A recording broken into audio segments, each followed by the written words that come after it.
The sound of my Luton heels echoed through the marble floors of our Hamptons mansion as Catherine Harrison, meticulously set the dining table for 3 at 42. I was at the peak of my career as the chief marketing officer for a Fortune 500 company known for my strategic mind and unflappable demeanor in the boardroom tonight. Those same skills would serve a far more personal purpose 15 years ago. I had walked down the aisle to Mar James, the brilliant young medical student I'd met during our final year at Yale. Back then, I was Catherine Chen, the Yao ambitious daughter of Chinese immigrants who had fought her way to the Ivy League. James and I bonded over late-night study sessions and dreams of changing the world. We agreed early on not to have children. My career was taking off, and James was dedicated to becoming a top cardiac surgeon. Our life together had been a carefully choreographed dance of success, social engagements, and maintaining the image of the perfect power couple.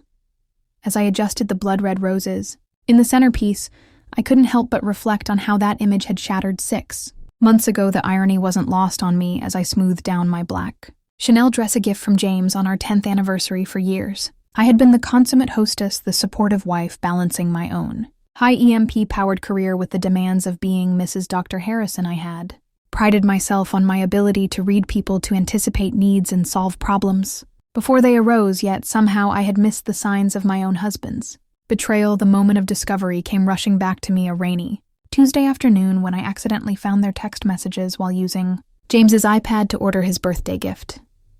The messages weren't just sexual. They were intimate, filled with promises of a future together. My hands trembled as I read about their secret weekends in Vermont, their plans for after he left me, and most painfully, their jokes about how oblivious I was to it all. But instead of confronting him immediately, something inside me shifted.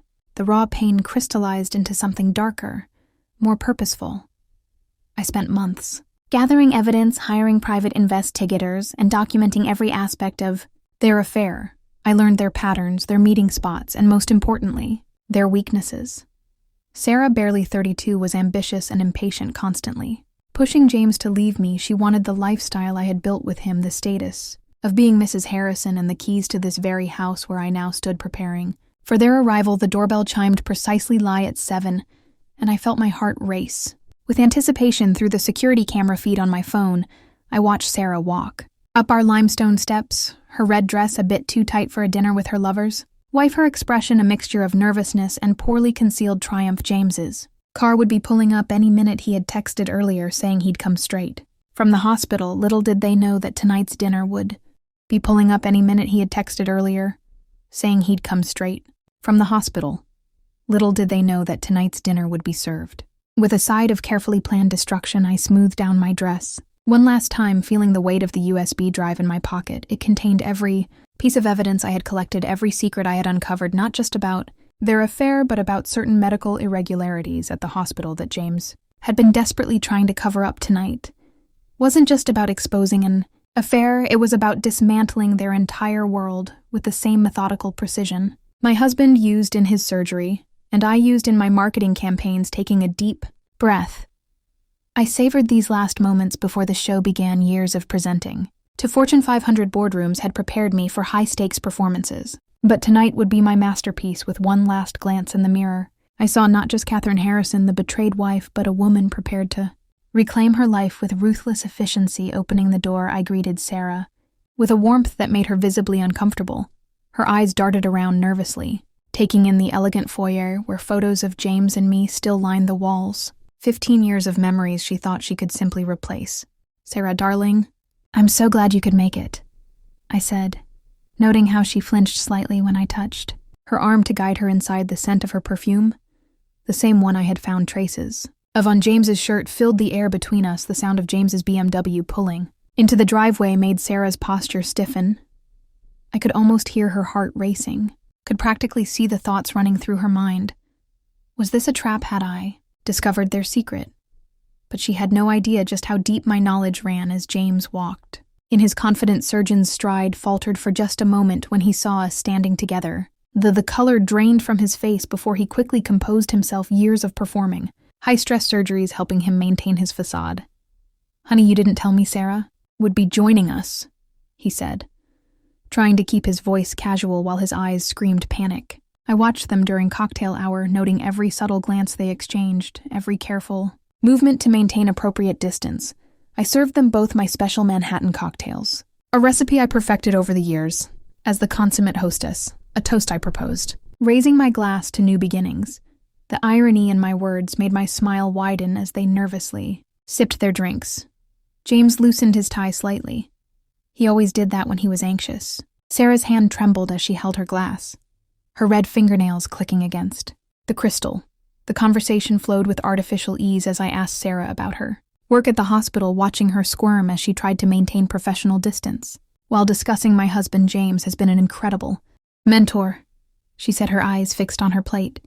He's taught me so much I couldn't help but wonder if she included afternoon tryst-in on call rooms and secret weekend getaways. In that education, as I served the main course, James's favorite beef Wellington, I thought about the evidence waiting in my study. UPS Stairs bank statements showing the apartment he had secretly leased for, their meetings, hotel receipts, surveillance photos, and most damaging of all, proof of his medical indiscretions that would destroy not just his marriage, but his entire career. The tension in the room grew thicker with each passing minute. I could see James growing increasingly uneasy with my unusual, calm, my pointed questions about their work relationship. Sarah kept touching her neck, nervous liatelle I had observed during my months of surveillance. They both knew something was wrong, but neither could figure out exactly what game I was playing. The power of knowing what they didn't know was intoxicating every bite. They took every sip of wine, brought us closer to the moment when I would reveal just how completely I had outmaneuvered them both. More wine I offered, reaching for the bottle. Just as James's phone buzzed loudly against the mahogany table, I noticed Sarah's hand twitched toward her own phone.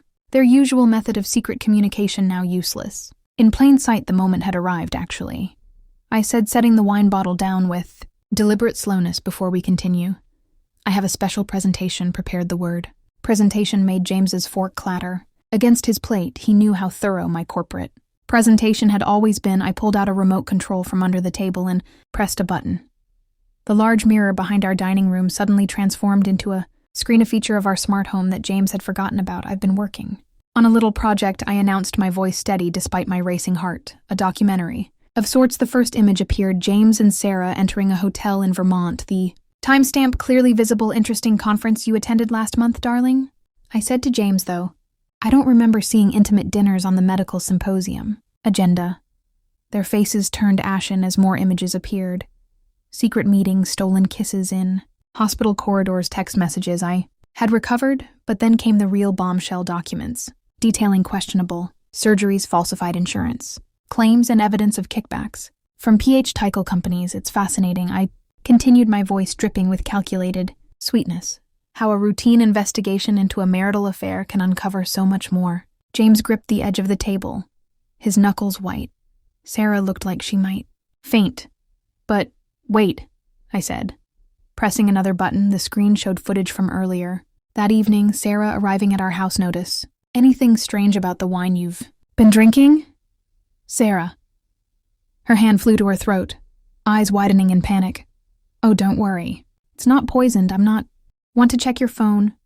Those lovely photos you just took of our home. Planning your future decoration changes. They've already been uploaded to a cloud server along with, well, everything else. The magnitude of what I had orchestrated began to dawn on them. This wasn't just about exposing their affair. This was about complete annihilation. You see, I continued, standing up slowly while you two were playing house and planning. Your future I was planning too.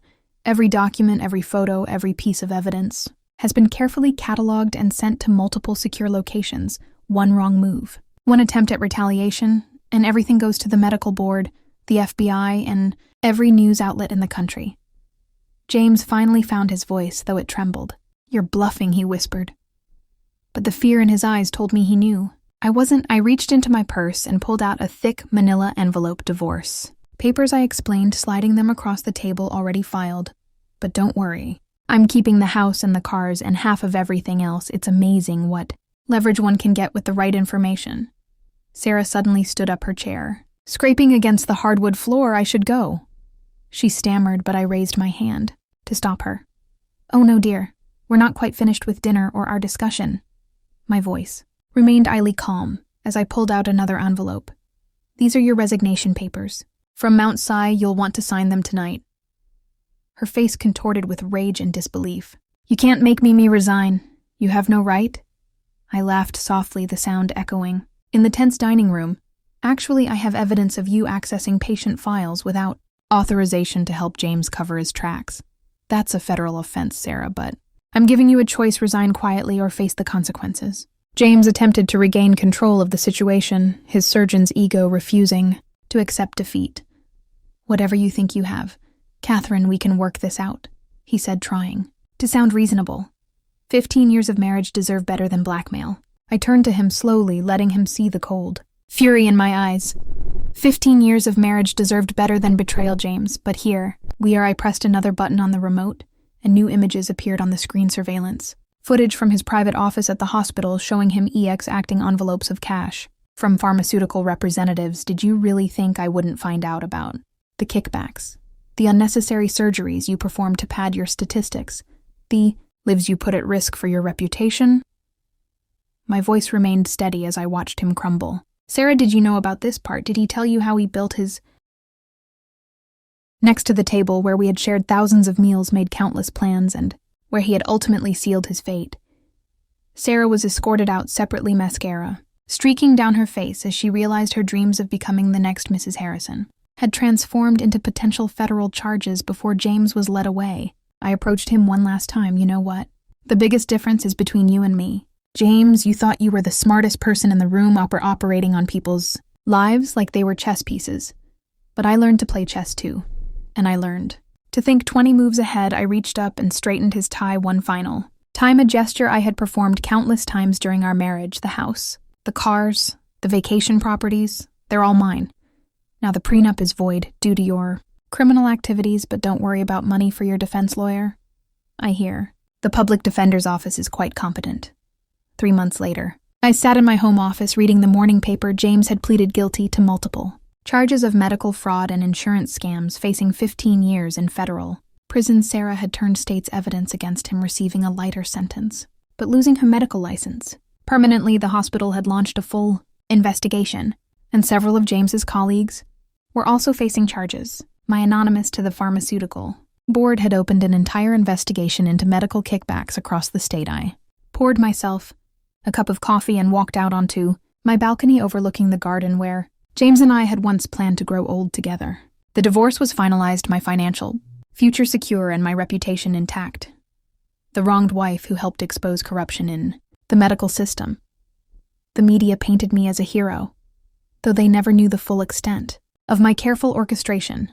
The doorbell rang, my real estate agent arriving to discuss listing James's beloved vacation house in the Hamptons. I had already donated his precious wine collection to a charity auction, using the proceeds to establish a fund for patients who had been victims of medical fraud. As I walked through my house, I caught my reflection in the mirror. I saw not a victim, but a victor. The woman who had turned betrayal into justice, pain into power. They say revenge is a dish best served cold, but I had learned it's even better served with irrefutable evidence, strategic timing, and a side of justice. As I opened the door to greet my real estate agent, I couldn't help but smile. Sometimes the perfect revenge isn't just about destroying your enemies. It's about rebuilding yourself, stronger from the ashes of their betrayal. At 42, I was starting a new chapter. My career was thriving. I had exposed a major medical fraud, and I was finally free from a marriage that had become a prison of lies. As I looked to the future, I realized that the best revenge wasn't just about the downfall of James and Sarah. It was about my own rise, stronger and more determined.